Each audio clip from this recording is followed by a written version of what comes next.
নমস্কার, আবারও ফিরে আসা চ্যানেল ভিশনের পর্দায় আড্ডা জংশন অনুষ্ঠান নিয়ে ঠিক সকাল এই সময়। আর সকালবেলা মানেই একটা গান, কবিতা, নাচ, এগুলো আমাদের ভীষণ ভালো লাগে।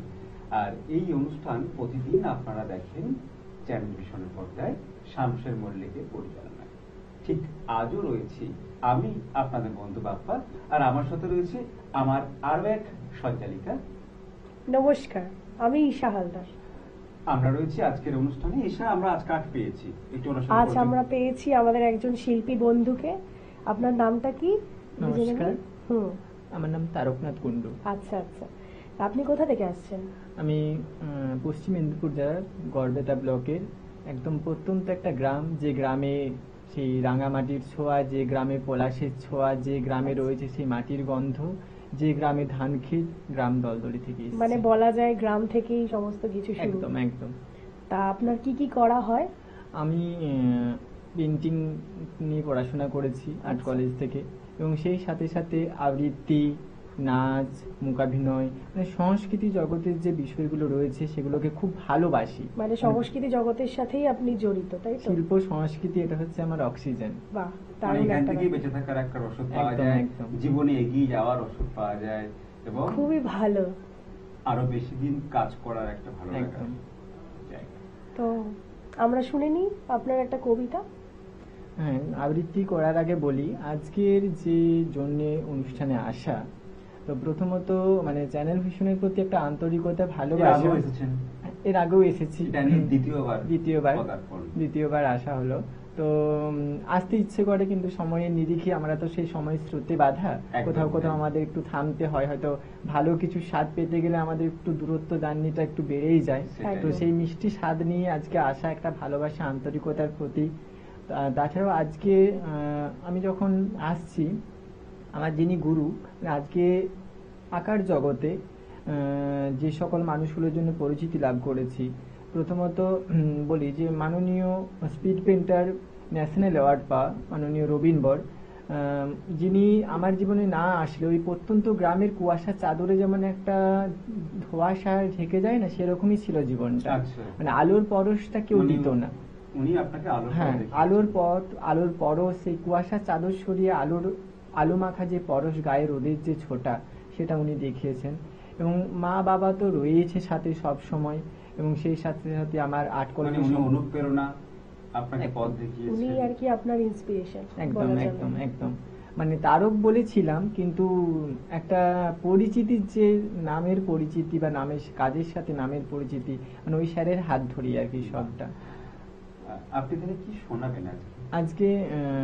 আমি আগেও এসেছি, মানে আমি খুব রবীন্দ্র প্রিয় একটা মানুষ। আপনার কাছ থেকে যত বেশি শুনি তত বেশি শুনতে ইচ্ছে করে, মানে মনে হয় যেন কথাই বলি শুধু, কিন্তু কথার ফাঁকে ফাঁকে তো কবিতাও শুনতে হয়, তাই তো ঈশা? একদম, আপনাদের কবিতা শুনবো তো শুনতেই হবে। ঈশা, কি কবিতা দাদা আজকে শোনাবে আমাদের? তা আপনি কি কবিতা শোনাচ্ছেন আজকে? আমি আজকে শোনাচ্ছি, কেননা আমরা জানি রবি ঠাকুর স্যার, আমরা চলার পথ, অনুষ্ঠান হোক, যে কোনো সংস্কৃতি অনুষ্ঠান হোক না কেন, ওনাকে ছাড়া সম্পূর্ণ নয়। কোথাও যেন মনে হচ্ছে যে অসম্পূর্ণ একটা রয়ে যায় আর কি। বাঙালির জীবন মানে রবীন্দ্রনাথ। তো সেই কবিগুরুকে দিয়ে শুরু করব।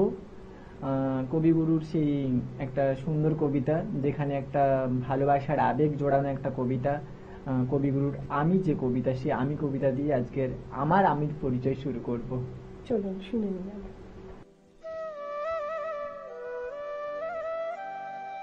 নমস্কার। বিশ্বকবি রবীন্দ্রনাথ ঠাকুরের আমি, আমার চেতনার রঙে পান্না হলো সবুজ, চুনি উঠল রাঙা হয়ে, আমি চোখ মেললুম আকাশে, জ্বলে উঠল আলো পূবে পশ্চিম।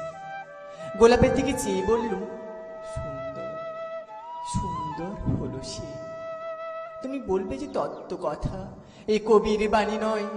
আমি বলবো এ সত্য। তাই এ কাব্য, এ আমার অহংকার, অহংকার সমস্ত মানুষের হয়ে। মানুষের অহংকার বটে বিশ্বকর্মার বিশ্বশিল্প। তত্ত্বজ্ঞানী জপ করছেন নিঃশ্বাসে প্রশ্বাসে। না না না, না পান্না, না চুনি, না আলো, না গোলাপ, না আমি, না তুমি। ওদিকে অসীম যিনি, তিনি স্বয়ং করছেন সাধনা। মানুষের সীমা নাই, তাকেই বলে আমি। সে আমির গহনে আলো আধারে ঘটল সঙ্গম, দেখা দিল রূপ, জেগে উঠল রস। না, কখন ফুটে উঠে হলো হ্যাঁ মায়ার মন্ত্রে, রেখায় রঙে, সুখে দুঃখে। একে বলো না তত্ত্ব, আমার মন হয়েছে পুলকিত। বিশ্ব আমি রচনার আসরে হাতে নিয়ে তুলি, পাত্রে নিয়ে রং। পণ্ডিত বলছেন বুড়ো চন্দ্রটা নিষ্ঠুর চতুর হাসিদার, মৃত্যুদূতের মতো গুড়ি মেরে আসছে সে পৃথিবীর পাঁজরের কাছে। একদিন দেবে চরম টান তার সাগরী পর্বতে। মর্তলোকে মহাকালে নূতন খাতায় পাতা জুড়ে নামবে একটা শূন্য, গিলে ফেলবে দিন রাতের জমা খরচ। মানুষের কীর্তি হারাবে অমরতার ভান, তার ইতিহাসে লেপে দেবে অনন্ত রাত্রির কালি। মানুষের যাবার দিনের চোখ বিশ্ব থেকে নিয়ে নেবে রং, মানুষের যাবার দিনের মন ছানিয়ে নেবে রস। শক্তির কম্পন চলবে আকাশে আকাশে, জ্বলবে না কোথাও আলো। বিনাহীন সবাই যন্ত্রের আঙ্গুর নাচবে, বাজবে না সুর। সেদিন কবিত্বহীন বিধাতা একা রবেন বসে নীলিমাহীন আকাশে। ব্যক্তিত্ব হারা অস্তিত্বের গণিত তত্ত্ব নিয়ে তখন বিরাট বিশ্বভুবনে, দূরে দূরান্তে অনন্ত অসংখ্যা লোকে লোকান্তরে। এবাণী ধ্বনিত হবে না কোনোখানে, তুমি সুন্দর, আমি ভালোবাসি। বিধাতা কি আবার বসবেন সাধনা করতে যুগ যুগান্তর ধরে? প্রলয় সন্ধ্যায় জপ করবেন, কথা কও, কথা কও, বলবেন বলো,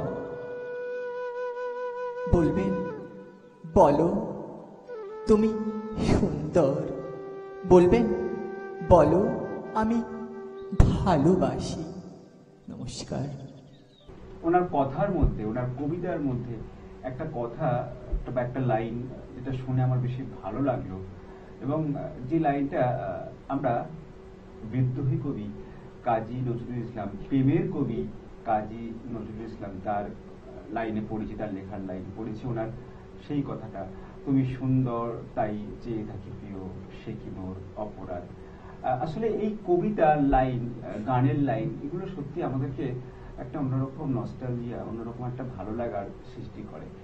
আর এই যে ঈশা দাদা আজকে এসেছে, এত কবিতা শোনাচ্ছে, আমাদের তো ভালো লাগছে। তো আপনার কেমন লাগছে? আমার তো মানে ভীষণ ভীষণ ভালো লাগছে। মানে এই যে পরিবেশ বা এই যে একটা ঘরোয়া পরিবেশে কিছু করা, আমার তো মনে হচ্ছে না আমি স্টুডিওতে বসে করছি, মনে হচ্ছে মানে বাপ্পাদা আমাদের সেই ঘরোয়া পরিবেশের একজন সদস্য, ম্যাডাম একজন আমাদের সেই ঘরোয়া পরিবেশের সদস্যা, আমি তার সামনে একটা ঘরোয়া পরিবেশে আড্ডার মানে আয়োজন করছি। আমি আবৃত্তি করছি বা এটা বিষয় নয়, আমি একটা আড্ডা দিচ্ছি সুন্দর কবিগুরুকে নিয়ে, সংস্কৃতি আলোচনা নিয়ে একটা সময়টা, হ্যাঁ একটা অন্যরকম আমেজ তৈরি হয়েছে। সেটাই। তো আমরা তো আপনার থেকে শুনে নিলাম একটা অত্যন্ত সুন্দর কবিতা। তো আপনার এই কবিতার জগতে কি করে আসা?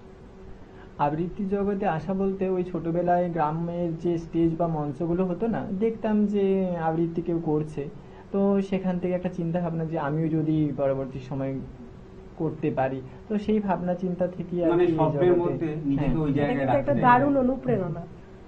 একদম। কেননা ওই আমাদের ওই গ্রাম অঞ্চলে যখন মঞ্চগুলো হতো, তো মঞ্চ তো সমস্ত মঞ্চই সমান, গ্রাম শহর বলে তো কোনো কিছু হয় না। শিল্পীর কাছে বা শিল্পপ্রেমী মানুষের কাছে মঞ্চ মানে একটা আলাদা। একদম একদম। রবীন্দ্রনাথ কিন্তু জন্মেছিলেন কলকাতায়, কিন্তু উনি কিন্তু শান্তিনিকেতনের মতন একটা শান্ত জায়গা খুঁজে নিয়েছিলেন। এবং সেই জায়গায় আমরা বারে বারে ফিরে ফিরে যাই, বিভিন্ন অনুষ্ঠানে, অনেক সময় বেড়াতেও যাই। তো দাদা, এই যে গ্রাম থেকে শহরে এলেন, বেশ কিছু অনুষ্ঠানে অংশগ্রহণ করলেন, তো এই ভালো লাগা, এই অভিজ্ঞতাগুলো যদি একটু শেয়ার করেন আমার সাথে। মানে ভালো লাগা অভিজ্ঞতা বলতে আমাদের গ্রাম অঞ্চল থেকে কিছু করা, বিশেষ করে কলকাতায় এসে কিছু শেখা, মানে খুবই একটা চাপের ব্যাপার। বিষয়টা জটিলতার মধ্যে হাঁটতে হয়েছে আর কি। প্রথমত তো ওই গ্রাম অঞ্চলের একটা আর্থিক সমস্যার ব্যাপার থাকে। তো আপনি কি করেন? এখন আমার তো নিজস্ব ইনস্টিটিউট রয়েছে, মানে আমার যিনি আচ্ছা। গুরু ওনার ইনস্টিটিউটের শাখা রয়েছে আমাদের ইলোরা আর্ট অ্যান্ড ক্রাফটের যে মানে মেন আচ্ছা। যে শাখা, সেখান থেকে আমি স্কুল করেছি। আমার ইচ্ছেটা না অঙ্কন প্রশিক্ষণ কেন্দ্র বলে একটা স্কুল রয়েছে, আচ্ছা। সেখানে 300 এবাব স্টুডেন্ট রয়েছে আমার আচ্ছা। নিজস্ব। আর নার্সারি যেগুলো গ্রাম অঞ্চলে মানে যে স্কুলগুলো নিজে হয়, তো শেখেন, আবার একটা সময় পর অন্যকেও আপনি শেখান। শেখাচ্ছেন। এটা খুব আর ভালো একটা মানে বিষয়। এটা আমি দারুণ মনে করি একটা যে আমি শিক্ষাদান আমি করা। যতটুকু শিখেছি সেটা যদি আমি বিস্তার না ঘটাতে পারলাম, আমার শেখাটা সেই একটা জায়গায় আবদ্ধ হয়ে থাকা কোথাও আর কি। একটা হ্যাঁ। কোথাও একটা মনে হয় কিছু একটা আর সেই খামতি। সাথে সাথে মানে স্কুলে তো কাজকর্ম করা হয় স্কুল, তাছাড়াও আপনার ওই রিসেন্ট একটা কলেজে মানে সবসময় হ্যাঁ। পড়াশোনা, সংস্কৃতির মধ্যে সংস্কৃতির নিজেকে মধ্যে দিয়ে জড়িয়ে কবিতা, রাখা। নাচ, গান সবকিছু, ড্রয়িং। হ্যাঁ সবসময় মানে আমাকে যদি বলা হয় যে আলাদা করে কি করেন, তা আমি আর খুঁজে পাই না যে আমি কি বলবো। আমি আলাদা মানে করে আপনার অবসর সময়টা এভাবেই কাটে। অবসর নয়, আমার মানে সব সময় সমস্ত যায়। সময় সব যেন সময় আঁকা, যায়। গান, নাচ, আবৃত্তি, মানে শিল্পকলা ছাড়া আমি চলতে পারি না। আচ্ছা, মানে আচ্ছা। আলাদা করে কিছু বললে সেটা বলতে হয় একটু মানে ভ্রমণপ্রিয় মানুষ, আচ্ছা। বেড়াতে হ্যাঁ। ভালোবাসি। মানে মা সরস্বতীর চরণ ছুঁয়েই সবসময় হ্যাঁ, চলা আর কি। রবীন্দ্রনাথের চরণ মানে সেটা আমার কাছে একটা অবশ্যই, আলাদা অবশ্যই। জায়গা। আর সেই সাথে সাথে আমার যে গুরুরা রয়েছেন, আঁকার যিনি গুরু, ন্যাশনাল অ্যাওয়ার্ড বা মাননীয় স্পিডবেন্ড রবীন বর, মানে উনি যেভাবে এগিয়েছেন, মানে ওনার ভাবনা চিন্তা বা উনি যে এখন বিশ্বের দরবারে চারিদিকে যে শো করছেন, তো সেইগুলো ভাবি আর কি, যে একটা মানুষ এত বড় এত উঁচু মাপের একটা মানুষ, যেখানে মানুষের মনটা এত সুন্দর, যে আমার বাড়িতে যান, সেখানে গিয়ে সেই আলাদা একটা অনুভূতি আর কি, একটা আলাদা পরিবেশ সৃষ্টি করেন। তো সেই যে পরিবেশগুলো, সেগুলো তো আর অর্থ দিয়ে হয় না। না, একদমই তাই। কারণ কিছু কিছু জিনিস আমরা অর্থ বা টাকা দিয়ে সেগুলোকে মূল্যায়ন বিচার করতে করা পারি যায় না। না। মানে এই মানুষগুলো আছে বা ওনারা আছেন বলেই, বা সংস্কৃতি শিল্প জগৎ রয়েছে বলেই বোধহয় আমি বেঁচে আছি। এত কিছু সামলে ওঠা হয় কি করে? প্রথমত ভালোবাসা, মানে আমি এটা দেখো বিশ্বাস ঈশা, করি। কি সুন্দর করে উনি বললেন যে প্রথমত ভালোবাসা। একদম। মানে এই কবিতা, ভালোবাসা না থাকলে যে সংস্কৃতিটা হয় না সেটা মানে উনি কবিতা বুঝিয়ে যদি দিলেন। আমরা ভালো না বাসি তাহলে কবিতা একদম পড়বো কি একদম। করে? অনেক সময় এমন হয় যে সে জিনিসটাকে ভালোবাসছে না, তার জন্য অনেকক্ষণ ধরে পড়াশোনা করেও কিন্তু সেটা তার মাথায় ঢোকাতে পারছে না। হ্যাঁ, একদম ঠিক কথা কিন্তু বলেছেন। আবার অনেকে আছে যারা দেখবে অল্প পড়াশোনাতেও কিন্তু অনেকটা মুখস্থ হয়ে যায়, কারণ ভালোবেসে পড়ছে ভালোবেসে ওইটুকুনি সময়টা। একদমই তাই। তো ঈশা, দাদার তো কথাও শুনলাম, নাচ তো একটা শেষে দেখবই। একদম। আর একটা কবিতা শোনা যায় কি? একটা কবিতা। আমাদের অনুরোধে একটা কবিতা শোনাতে হবে। আচ্ছা, আবৃত্তি শোনানোর আগে দাদা ম্যাডাম দুজনেই বললেন যে আমার জার্নির ব্যাপারটা, জার্নির যেটা ব্যাপারটা, হ্যাঁ, ওই বলতে জায়গায়। গিয়ে থামা হলো আর থামা কি। হলো। সে হয় না নদী স্রোতের মতো পাথর ধাক্কা খেয়ে মানে আবার কথায় স্রোতটাকে কথা বেড়ে যাচ্ছে। বেড়ে গেছে আর কি। বাঙালি তো মানে কথায় একদম কলমিল। মানে কথার শেষ আমাদের হচ্ছে গ্রাম না। ভাষায় যদি প্রবাদ মানে বাক্য তুলে ধরা, যে মানে কথা হচ্ছে কলমিলতার মতো, আচ্ছা, মানে আচ্ছা। কলমির শাক যেমন লতিয়ে লতিয়ে সে কোথায় বেড়ে শেষ যায়। হবে জানি না, কথাও সেরকম একটা বিস্তার ঠিক, ঘটাতো। একদম তাই। তো জার্নিটা মানে ভোর 3টে সাড়ে 3টের সময় উঠতাম, বাবা সাইকেলে করে স্টেশনে দিয়ে আসতো, আচ্ছা। গড়বেতা স্টেশনে। তো ওই স্টেশনে মানে ভোর ভোর 3:30 সাড়ে মানে 3টার একটা সময়, চোখ, মানে চোখে ঘুম আছে। ওই 3:30টার সময় যে সময় আমরা ঘুমিয়ে পড়ি আবারও। ওই বাবা দিয়ে আসতো। ওখান থেকে ট্রেন ধরে, মানে ওখান থেকে এতে নামা, সাঁতরাগাছিতে নামা, নাহলে হাওড়াতে নামা, সেখান থেকে স্টেশন মানে মেট্রো, এক সাইড থেকে মেট্রো, মানে এরকম করে কলেজ জার্নি। ও বাবা, আবার দারুণ যখন ব্যাপার। ফিরতাম ভীষণ পরিশ্রমের দিশা। ভীষণ পরিশ্রমী, ভীষণ। যারা কলকাতায় থেকে বড় হয়েছে তাদের কাছে তো কোনো ব্যাপারই না।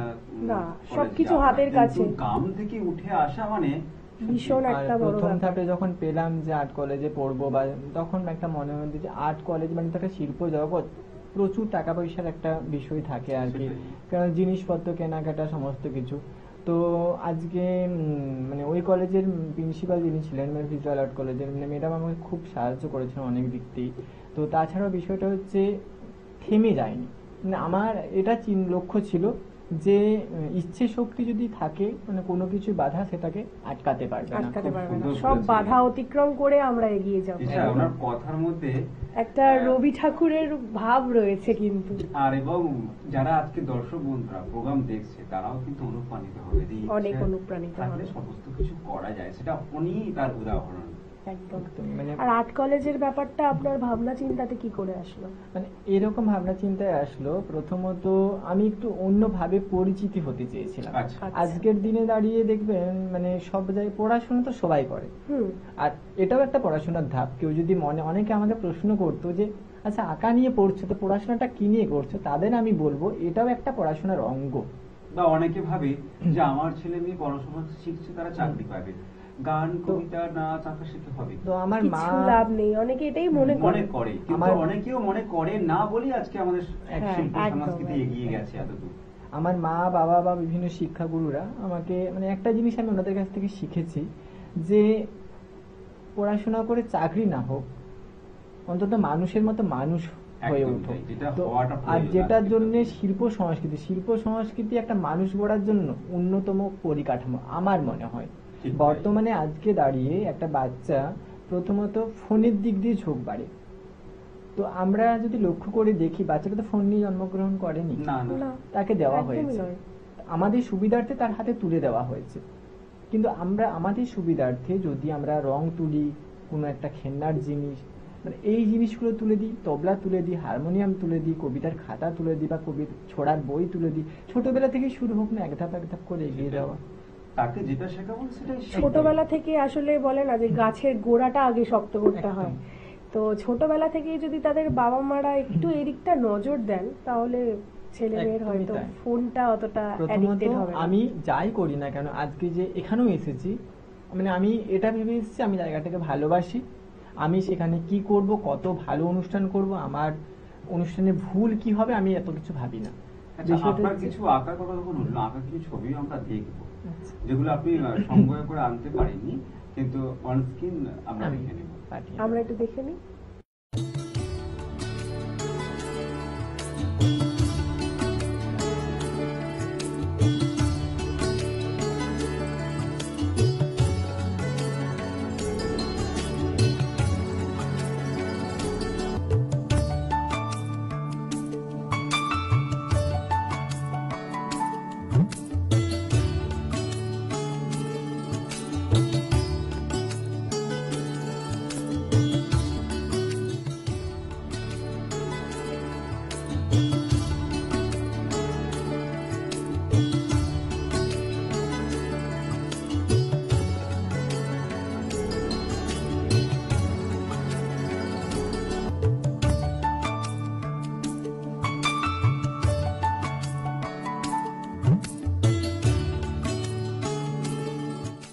ঈশা, আমরা তো কবিতার কথাটা প্রায় ভুলে গিয়েছিলাম, হ্যাঁ, তাই না? ভুলেই গিয়েছিলাম কবিতা ছবি শুনতে দেখতে হবে। দেখতে। ঠিক তাই, হ্যাঁ, আমরা কবিতা শুনবো দাদা একটু এবার। কবিতা আরেকটা আমরা শুনে নেব।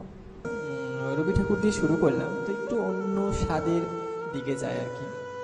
একটু বিদ্রোহ ব্যাপারটা, সেই রবি ঠাকুরের গানের লাইন দিয়ে যদিও শুরু করি, সে ব্যর্থ প্রাণের আবর্জনা পুড়িয়ে ফেলে আগুন জ্বালো। তো সেই রকমই সুকান্ত ভট্টাচার্যের একটি কবিতা, জনতার মুখে ফোটে বিদ্যুৎ বাণী। কত যুগ, কত বর্ষান্তের শেষে জনতার মুখে ফোটে বিদ্যুৎ বাণী।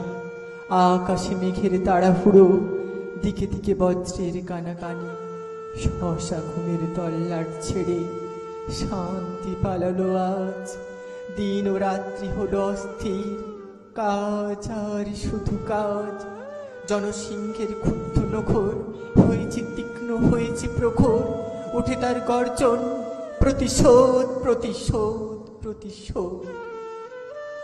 হাজার হাজার শহীদ বীর, স্বপ্নে নিবিড় স্মরণে গভীর। ভুলিনি তাদের আত্মবিসর্জন, ঠোঁটে ঠোঁটে কাঁপে প্রতিজ্ঞা দুর্বোধ। কানে বাজি শুধু শিকলের ঝনঝন। প্রশ্ন নয় কো পারা না পারার, অত্যাচারের রুদ্ধ কারার দ্বার ভাঙা আজ পণ। এতদিন ধরে শুনেছি কেবল শিকলের ঝনঝন। ওরা বীর, ওরা আকাশে জাগাতো ঝড়, ওদের কাহিনী বিদেশির খুনে, গুলি বন্দুক বোমার আগুনে আজ রোমাঞ্চকর। ওরা বীর, ওরা আকাশে জাগাতো ঝড়, নিদ্রায় কাজ কর্মের ফাঁকে। ওরা দিন রাত আমাদের ডাকে, ওদের ফিরাবো কবে? কবে আমাদের বাহুর প্রতাপে কোটি মানুষের দুর্বার চাপে শৃঙ্খলগত হবে? কবে আমাদের প্রাণ কোলাহলে কোটি জনতার জোয়ারের জলে ভেসে যাবে কারাগার? কবে হবে ওরা দুঃখ সাগর পার? মহাজন ওরা, আমরা ওদের চিনি, হে ঘাতক নির্বোধ, রক্ত দিই সব ঋণ কর শোধ। শোনো শোনো পৃথিবীর মানুষেরা, শোনো শোনো স্বদেশের ভাই, রক্তের বিনিময়ে হয় হোক, আমরা ওদের চাই। রক্তের বিনিময়ে হয় হোক, আমরা ওদের চাই। রক্তের বিনিময়ে হয় হোক, আমরা ওদের চাই। নমস্কার। আমরা আমাদের শিল্পী বন্ধুর গলায় আরেকটি কবিতা শুনে নিলাম, এবার আমরা ওনার নাচ দেখে নেব।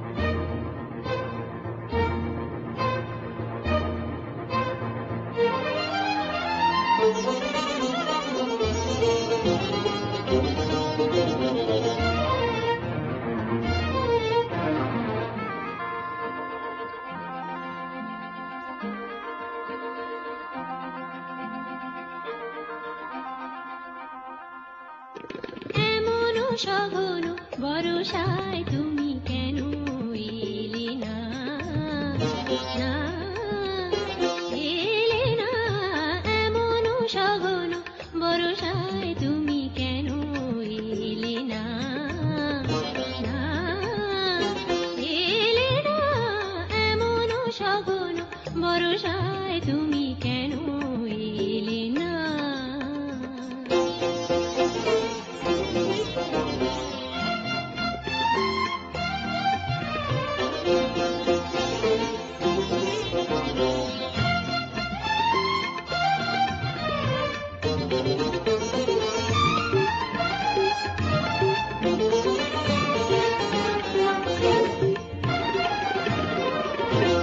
নিশিদিন মন শূন্যে ধায়, ভালো কিছু লাগে না।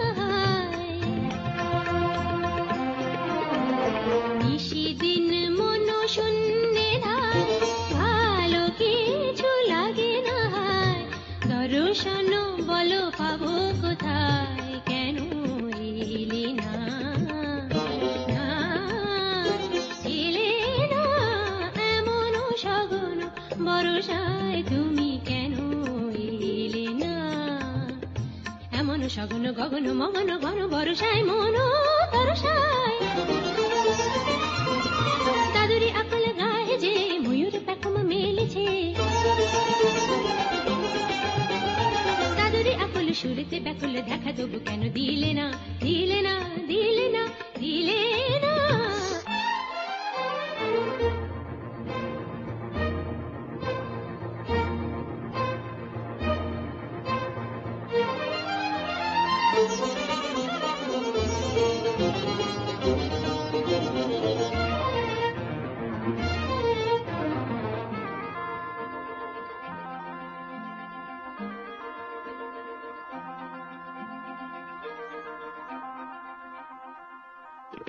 এমন সঘন বরষায় তুমি কেন এলে না। পাপ্পা পানি যা পাদা পাদা মগরে, পাপ্পা পানি জারে পাদা পাদা মগরে গা, মগরে গা মা পানি জারে জানি যা গা পানি জারে পাদা নিনি মা পানি নি পানি জারে গা মা গা জানি নি দারা বাবা দা পাদা পানি দা মা বারে মগা জারে পাপ্পা। এতবারই তবু পিয়াসি মন, তুমি বিনা লাগে বিজন। এতবারই তবু পিয়াসি মন, তুমি বিনা লাগে বিজন। দুনয়নে নামে বর্ষণ, কেন এলে না, না এলে না, এমন সঘন বরষায় তুমি কেন এলে না, না এলে না, এমন সঘন বরষায় তুমি কেন এলে না, না এলে না, এমন সঘন বরষায় তুমি কেন এলে না। আমরা আমার শিল্পী বন্ধুর দেখে নিলাম একটি অত্যন্ত সুন্দর নৃত্য। ওনার জন্য রয়েছে কিছু উপহার, আমি সেটা দিয়ে দেবো ওনাকে। আপনার জন্য একটি মেডেল, ধন্যবাদ। একটি মেমেন্টো রয়েছে, ধন্যবাদ। রয়েছে আপনার একটি সার্টিফিকেট, আর রয়েছে আপনার কিছু গিফট কুপন। অনেক অনেক ধন্যবাদ। আজকের মতন এই প্রোগ্রামটা এখানেই সমাপ্ত হলো। আমিও ছিলাম আপনাদের বন্ধু বাপ্পা, আর আমার সাথে ছিল আমি ঈশা। ছিলাম ঈশা হালদার। আবারও দেখা হবে অন্য কোনো সকালে। নমস্কার।